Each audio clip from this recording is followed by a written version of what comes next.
Welcome to we've got 10 days to go to the trading deadline edition of Sharing Sox. I'm Southside Sox duty geezer Leigh Allan. With me, my son and West Coast correspondent Will. And we're just kind of finding time. We're recording this on Friday before the Minnesota series starts, after the Mets series finished. White Sox are 41 and 57, 9 games behind the Twins, 7 behind the Guardians, 13 and a half out of a wild card spot. But with the big win over the Mets on Thursday, PECOTA has moved up to a prediction of 72.6 victories for the season. Not bad. I also figured out the current pace is for 68 wins, so that shows an improvement. The computers think there's been an improvement. And I checked it out to get to 500. Now, it's possible 500 could take the division. I don't think it will. I think it's going to be like 82 and 80 will end up taking the division. But which is the worst record that has ever taken the division, but it'd just be a tie for that because that's happened before. They would have to go 40 and 24 the rest of the year. And that is a pace equal to 101 wins for the season.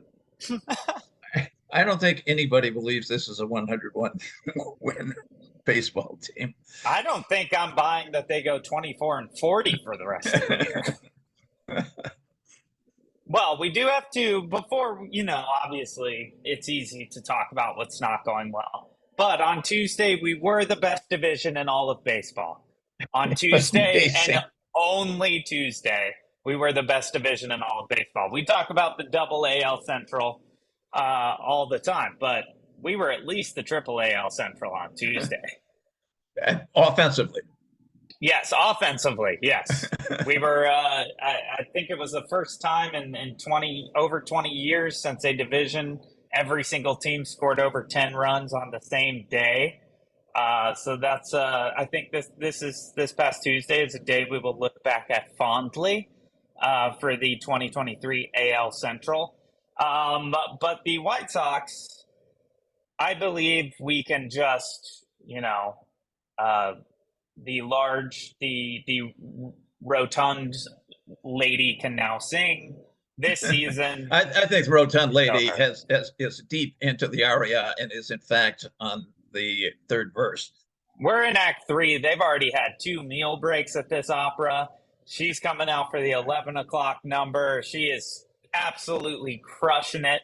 The only thing that can happen now is that every person in the audience and every other person on stage gets deeply ill and injured and can no longer watch or perform the opera.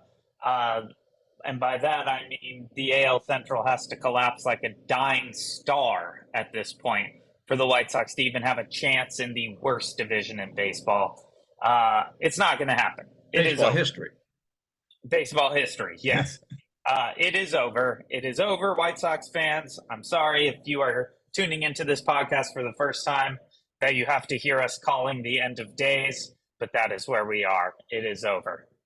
Well, I think everybody else has called it too, so it's not like we're standing out there. What? Those people are pessimists. Now the question is, who goes? And that's been discussed a lot, not by us, but by us, but also by everybody else. What's been discussed less is who comes. What are you going for? What are you trying to get? I did a piece for this week, which is on Southside Sox right now, went up this morning, where I talked about the great importance of catchers, which I believe in, and I think anybody who follows baseball believes in. I think even Rick Hahn believes in, because he went out and got Yasmani Grandal, which paid off for a couple of years. It doesn't pay off anymore, but it did. I mean, it was not a bad move when he did it. Yeah, at the time, sure. Grandal is now humongous defensive liability, so just kind of cruise off on that. But the importance of catchers, and I looked up catching prospects, and on MLB.com, a lot of different prospect lists, but I used MLB.com's. In the top 10 catching prospects in baseball, several are on teams that are not going to be buying at the deadline. But 2 teams, and there are 2 teams that have 2 each in the top 10. One is the Angels, and I don't think the Angels are buying at the deadline. That's just not going to happen. They're much better than the Sox, but they're not good enough. Yeah, they might not be selling Ohtani, but they're not buying prospects. Yeah, they're just going to sit there and ride it out. The other is the Dodgers. And the Dodgers have Diego Cartaya, who is their number one prospect and one of the top prospects in all of baseball. And that is one possibility. And then the other one, suddenly I've gotten brain dead. Brandon. Brandon. We'll just call him Brandon. Oh, where did I go bury that? I think I even had it written down somewhere at some point. Ah, and I mean, I wrote it. I wrote a big article about it this morning. You're showing your geezerness. You're showing your geezerness. Oh, Well, that's here's for sure. here's all. I'll say something briefly about Diego. We'll go on first names in case we never get Brandon's last name. But Diego, I think, is staying put. I don't see a world where the Dodgers are willing to part with Diego for a rental pitcher. I don't think they are either. And Brandon turns out to be Dalton. They're talking about Dalton rushing. Okay, yes. And the big advantage of trying to get Cartaya over rushing is that Cartaya could be in the majors next year. Rushing will not be. He is. But we also don't necessarily. I mean, the White Sox aren't going to be good for next year's not the year. I think next year is a wipeout. And I think pretty much all the Sox fans are saying, we'll forget about 2024. We're gearing for 2025. And I don't think any of us care if they only sell guys who are gone at the end of the year, free agents at the end of the year, like Giolito and Middleton and Grandal, if you could get anything. I don't think most fans care if they give away the guys for whom there's one more year of contract or there's a team option for next year, which would be Tim Anderson, for example, Joe Kelly, for example, Kendall Graveman, for example, Liam Hendricks, or I think we fandom would go crazy if they traded Hendricks. But so my proposal was that the Dodgers need middle infield help because of all the injury problems they had, both free agent last year losing Turner and then Lux being lost for the year. They've got a very good defensive shortstop. Have you gotten to any games down there where you've watched Rojas with the glove? Oh, of course. Yeah. I love Miggy Rowe. I love his defense. His bat needs to catch a little bit of fire. But, I mean, the middle infield for the Dodgers is in desperate need of attention, but not as much as the starting rotation, Yeah, that's what. And the bullpen, they had the next to worst bullpen in the majors for a long time there. But yeah, the bullpen is definitely showing signs of life. That was a big concern with the Dodgers earlier. They'll definitely be looking for bullpen help, but the starting rotation has been decimated by injuries. I mean, the Dodgers are now looking at a Julio Urias who may or may not be back to form. He kind of is going back and forth. He looked stellar one time, not so stellar. And then Tony Gonsolin. And outside of that, Kershaw's on the IL. Everyone else is out. They're saying Walker. I read Kershaw's supposed to be back soon. He's supposed to be back soon. Yeah. He's not on the long IL, but he's out for some time. And then my proposal was Los Angeles person. You can look at it from both a Sox fan and Los Angeles person perspective. Lucas Giolito, Tim Anderson, Joe Kelly if he's healthy, Keenan Middleton if Kelly's not healthy, for Dalton rushing, and a Dodger pitching prospect. Not the ones that they've had to bring up to the majors already, but pitching prospect ready for 2025, of which they have a bunch that are in the top 100 ranking. Dodgers have an incredible farm system. Michael Grove is even a guy who has been called up, who I think they would be willing to part with in these conversations as well. Emmett Sheehan and Bobby Miller definitely are sticking around. They have shown some real signs of life, but Grove needs work, and I'm not sure how patient they'll be. I think that's a good trade. I think that's a good trade for both teams because the Dodgers have Will Smith.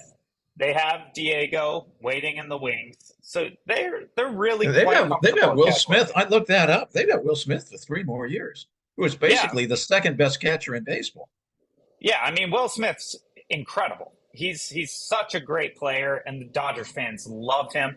Austin Barnes, the backup catcher, is only in the major leagues because Clayton Kershaw demands to pitch to him. Otherwise, there's no way he's even on a major league roster. But the Dodgers are doing fine at catcher, so I think Dalton Rushing is certainly a guy that is up for grabs. Dodgers don't like to part with prospects. For a team that is centered around paying big money, I give them full credit. They have a hell of a farm system, and they take a lot of pride in their farm system. But I think that Rushing will be the key to getting someone like Giolito. I just saw now that the Diamondbacks are in the conversation for Giolito, which is going to inspire the Dodgers even more. Because I think everybody's in the conversation for Giolito. One thing I want to say on this piece. Okay, so I wrote this piece on Wednesday because I was doing the game yesterday. I wouldn't have time to write, so I wrote the piece on Wednesday for this morning. Yesterday in the Athletic, Jim Bowden made the same trade. Essentially, his was slightly different. He was still getting one of the catchers, and he was going to get two pitchers because he was going to give Giolito and Anderson and Graveman, which is the best of the relievers the Sox have to get, other than Hendricks, which ain't going to happen. Yeah. So that trade, great minds, Jim Bowden, great baseball mind, and I, great baseball mind, are agreeing that this is a trade that looks to happen. And then the Sox go elsewhere with Lance Lynn and swap him, whether it's Texas, who's shown a lot of interest. I believe the Reds have mentioned some interest. They need some pitching. They don't normally pay salaries that high, but they got a very low payroll. They can stash them in there when they're being so successful. Other teams for TA, I would think would be the Brewers, but they might not want to pay what he gets paid because Brewers are really hurting the middle infield. They're back on a winning streak these days, but their middle infield is weak. Nobody else do I think. The other thing with TA is, I think wherever he goes, almost without exception, and there was one team that thought they could use a shortstop, but almost without exception, he's got to go to second base. Yes, absolutely. And if he's got an attitude about it, it's only going to hurt his case because he needs to go to second base, and most of these teams who need him at second base, not at shortstop. The Rays, for example, are not going to put him at shortstop. No. That's not going to happen. No, but at second base, Brandon Lau is struggling. So that's open out there. I don't know. You can't, if you were a team thinking of wanting to trade for Tim Anderson, you cannot go to Tim Anderson, who's under contract to the White Sox, and ask, would you play second base for us? Is it okay? You can't do that. But I don't know if you can, once you have talked to the team and you've said, this is what we want to do, this is our trade. You can do pending physical. Lots of trades are done pending physicals. I wonder if you can do like pending psychological, where you've made the trade and you say, look, we just need to talk to Tim and understand he's not going to be upset if he plays second base, whether it's the Dodgers or anybody else, because they're all going to want him at second base. Yeah. And we get to sit down and I know Tim wants to be a shortstop. I mean, he's said it often enough. But the fact is, can you be the second baseman for a really good team that's going to the playoffs this year and may well make it to the World Series, or a shortstop on a really bad team? Tim's playing very well the last week, and I think he's auditioning. Oh, yeah. I wrote my game piece on Thursday saying it was a great audition day for Tim Anderson because he clobbered the ball. And made a very nice play at short, in fact. And he needed to, because just 2 weeks ago, I couldn't tell you who was even going to want Tim Anderson. Yeah, he was going to have to be a throw-in. He had dropped off so much that, and he's reasonably priced. If he's good, he's a deal. But if he's bad, he's a major liability. And I think if a guy like Tim were to come to a place like Los Angeles, you could see some new life from Tim Anderson. Put him on a winning team that's notorious for a good clubhouse culture. And I think you would see a new version of Tim Anderson. I'm obviously around the Dodgers a lot here, a lot of Dodgers fans. people are very interested in potentially bringing over Tim Anderson, but as a second baseman. People are not looking at him as, oh, he's the shortstop of the future for the Dodgers at all. They want him at second base. They want to add in a guy who's going to get on base before all the mashers come up for the Dodgers. He could be very valuable to the Los Angeles organization. And I think in LA, there is a spotlight, and he likes the spotlight, but he doesn't have to see the spotlight on him the most. That's Mookie. That's Mookie Betts' job. And it's Mookie, it's Freddie, it's Will, it's Kershaw, it's all of those guys. He would not even sort of have a spotlight here until he earned the spotlight here. And I think that's a good place for Tim to come in, be kind of under the radar, and be a new acquisition. Dodgers fans would be very willing to accept his success. And he would be able to earn his way into that spotlight, but he would not come in with the kind of pressure that he has being, sort of the face of the franchise as he is for the White Sox right now, and a disappointing face of the franchise at the moment. Yeah, although as you say, last 2 weeks have been pretty good. He's really kicked it up. Maybe the last 10 days or so. And we'll see if that can continue for a while. Although his swing looks good. I mean, it's not like, oh, he got some lucky hits. He's hit the ball very hard. And with a team like the Dodgers that has clearly made room for the Ohtani situation in the offseason, there is money. There is a possibility. If you come in and you are gangbusters for the Dodgers down the stretch, they're going to look at keeping you.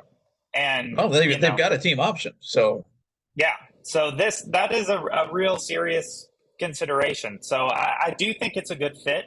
I think Giolito is also a good fit, and I think it's a good trade for the White Sox to make.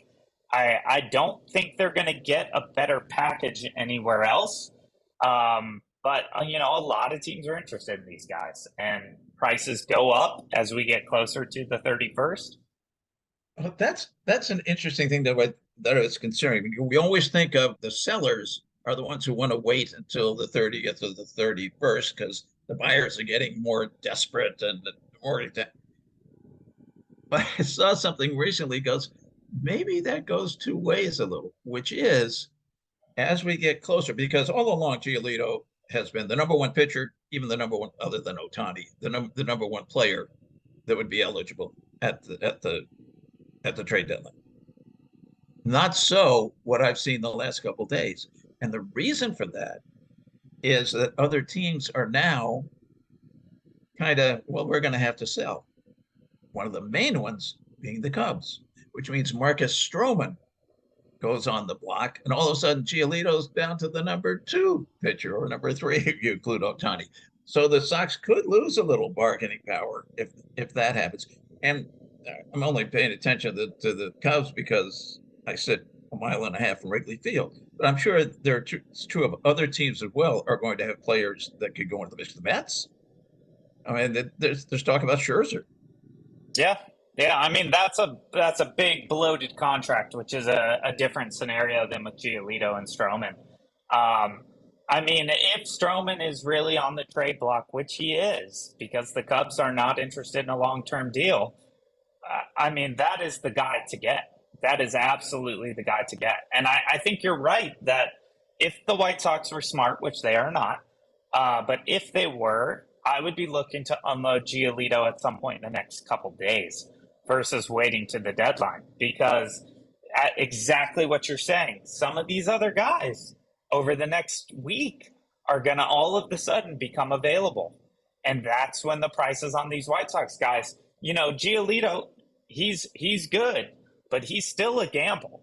He is not a sure thing to come in and pitch really well for you. I mean, he had a bad week this week. He is not, he is not that trade candidate where you're foaming at the mouth at the fact that this guy's available. Tim Anderson, same thing. I actually think the sell high point on these guys is over the next few days before the other teams start to make their decisions.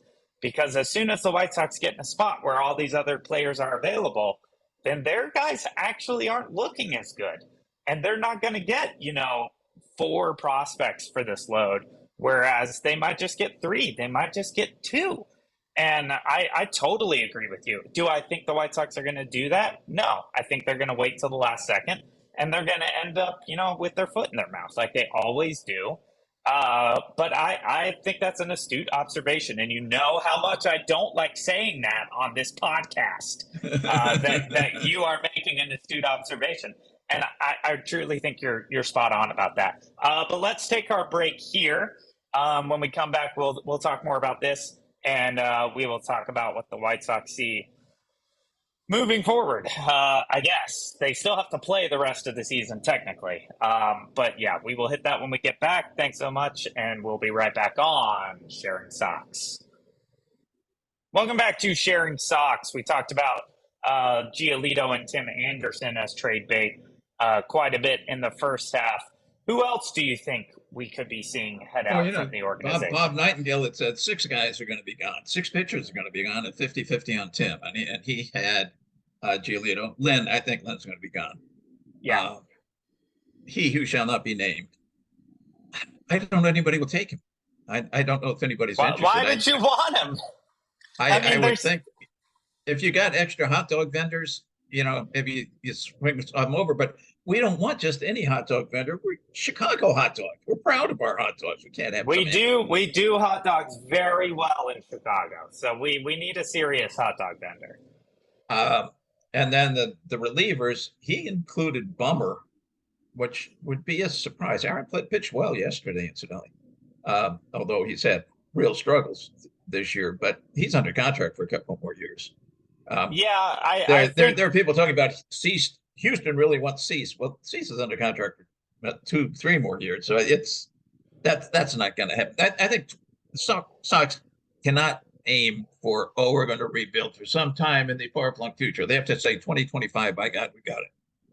Yeah, when you have Dylan Cease and Luis Robert already on the books in 2025, you kind of need to think about 2025 being a realistic time. And I know Han said something about Andrew Vaughn being an untouchable, and Eloy Jimenez. That's crazy. Yeah, Either one of those can go. If you've got them under contract for a long time, but they're duplicative. Really, depending on what happens with Yoan Moncada, and I worry that Moncada's never coming back. Yeah, the back injury has gone on and on and on. Back injuries are a real problem for third baseman, especially good fielding third baseman, which he most certainly was. Yeah. And as I say, Joe Creedy's career, boom, very young. Yeah, gone. I mean, for Moncada at this point, and as you know, and as anyone who listens to this podcast knows, I am a huge Yoan Moncada fan. I've always really liked Yoan Moncada. I have the same worries you do that he's not going to be able to play defense anymore. I think best case scenario for Moncada is that he just gets put in a DH role somewhere, because I do actually think that if his sole focus is hitting, he's an extremely valuable DH. He's a switch hitter. He's got power when he's healthy. He can be a very smart hitter when he's healthy. But the key thing is when he's healthy.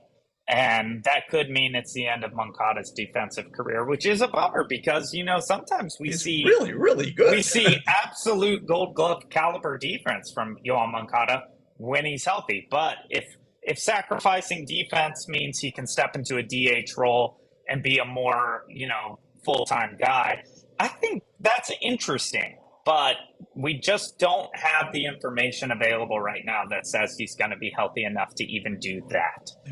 If you knew he was going to be healthy enough to play both ways, then I think Jake Berger's your better first baseman than Andrew Vaughn. Yeah. He's not a good first baseman, but he has almost no practice there. Give him a season of practice and a spring training of practice.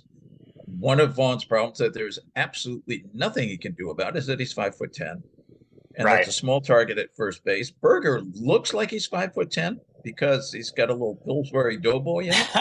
I looked it up. He's 6'2", so that's more first baseman size. That is not just 4 inches; it's 4 inches plus your arms are longer. So that's like 8-9 inches of actual stretchdom. And Jake Berger has shown us that he's going to produce the kind of power that we always expected from Andrew Vaughn. So Jake Berger, if you can get him trained up at first base, which I think you can, he is definitely the better option of the two moving forward. I mean, he's got light tower power, and he is showing it. I feel like Jake Berger's the guy on the team right now really making a case for his future a lot more than a lot of the other guys. You know, I don't love guys who bat in the 230 range or the 215, 220, but if you can play a decent first base and you can hit the ball out of the park 30, 35 times, you don't have to be a guy who hits for average in any way, shape, or form in Major League Baseball. He's got adjustments to make. He's got things to learn. He strikes out way too much. Of course. But that's also a trend on the team. So yes, get him a real hitting coach, and maybe we've got something. But I think there are things you do from here on out, regardless of who gets traded. Oscar Colas stays in right field. I don't care what happens. I don't care if he goes down to hitting 160. Oscar Colas stays in right field, and he gets to work his way out and he's doing fine. But often the league catches up, and you end up not doing fine after a while. I think he stays out there against lefties too. But you give him full, and he batted against a lefty yesterday. Did not do well, but it's fine. I think in the middle infield, that Colson Montgomery is going to be your shortstop and barring injury in 2025. But you give Zach Remillard, man, I love watching this kid. I mean, I know. He's just fun to watch. One of the pleasant surprises. Yeah. But I mean, will the league catch up to him? Yeah, but right now he's got the highest batting average and OPS on the team. Yeah.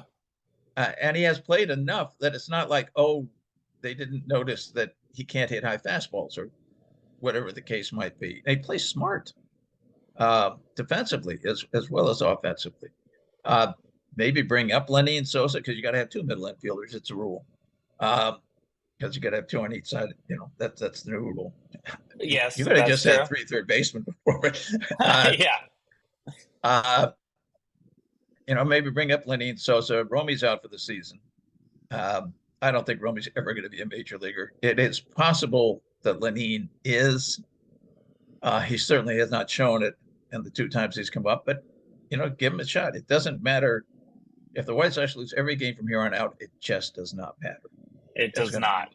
It's actually, but I would argue that it's better to give these guys major league at bats and let them field major league hits just to give them that development time at this point. I think there's no reason. The next one on that is Carlos Perez.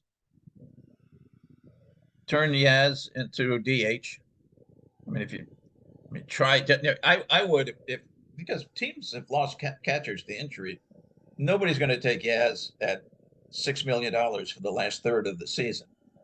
But if the White Sox ate half of it, somebody might take him for $3 million for the last half of the season. Especially if they're going to throw him in the DH spot again, a switch hitter who, if he's not catching, might be a little better. Being a full-time DH, we talk about this at the beginning of the season on this podcast. We are a team of DHs. Unfortunately, so far we've had to let a lot of them play in the field. Somebody could go for Yaz if the White Sox are willing to eat 3 or 4 of the $6 million, which I would be willing to do if I were the White Sox right now, just to unload and make the room and try to get. You're not going to get a lot for Yasmani Grandal, but you might get a mid-level prospect and that's the thing about baseball. Top prospects, once you get outside of the real top level, you don't know who's going to actually pull it together. You absolutely don't. That's why first round of any draft it's not full of 30 guys who made the major leagues and played well. It's just not at all. Not at all. And I think the idea that Eloy Jimenez is untouchable is also absurd. And I'm hoping a smoke screen to try to get more for him. Because if they're not willing to unload Eloy, who would go wherever he goes, he would just be a DH. I can't see any teams in contention that are looking for a bad left fielder or a terrible right fielder. I think he could be an extremely valuable DH for some of these teams. And I know he puts up a stink about, I want to play the field. Well, he has more sway to say those things for the White Sox than he would if he were to go to a competitive team, especially as the new guy in town. He's going to have to go where people want him to go, just like Tim. I think the idea that he's untouchable is insane. And I think also Eloy he can be such a happy camper. I mean, he's a joy as a guy, and if he goes to it's hard to do that on a team that stinks. Yeah, it's easy to do that on a good team, to be part of that winning spirit and verve in the land. And I think that would help him a lot, and he would help the team a lot. I agree. He goes to. I think Eloy is extremely valuable not in a White Sox uniform. I do firmly believe that. I believe in the kid. I believe in his attitude. I believe in his bat. I don't believe in much else, but a lot of teams need the attitude in the bat. And I think you're exactly right. If he were to go to a contender, I think he could be the kind of guy who just adds that little boost of fire. He's a guy who can DH regularly. He's a guy who can pinch hit when you need a big hit, a deep fly ball or a home run. I mean, he's a great candidate for that. I think the White Sox should absolutely be willing to sell Eloy Jimenez, and I would do it. I would do it right now. I would do it right now. The team I was just reading today desperately needs a right-handed bat. Where Eloy will not be going is the Twins. Correct. Yeah, that's pretty safe to say. Although I'd be willing to deal with the Twins right now. I mean, you're not going to catch them, and I'd be willing to deal with anybody in the AAL Central if they wanted someone. I'd be like, sure, here you can add this and be 83 and 81. Go 83 and 80, 83 and 81. That's 79, 83 and 79. 83 and 79.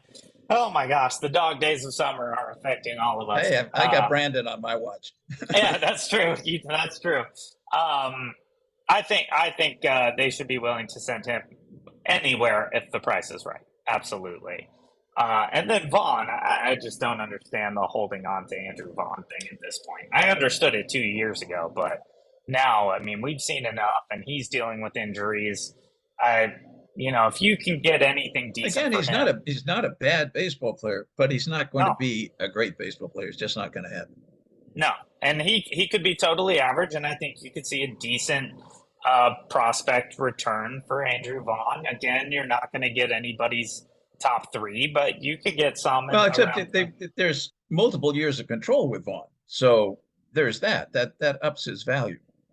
It does. It definitely does. However, you're talking about multiple years of control for a guy that you're not sure if he's going to be out there and you're not sure if he's going to produce. But yeah, he certainly has that going for him, which is the only reason I think you would get someone's top 10 prospect for Andrew Vaughn right now.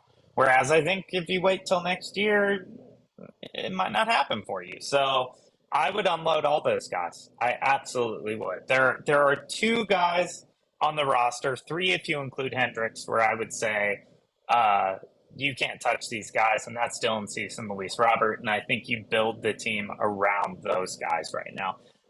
Michael Kopech as well, because he shows flashes of brilliance. Yes, he looked very good coming back from that god-awful trip to Atlanta. He looked pretty good yesterday. He still walked four guys. He was barely over 50% strikes, but nobody was hitting. And the Mets are not a bad hitting team, and nobody was hitting. Yeah, I mean, Kopech... Except Omar Narvaez. Right,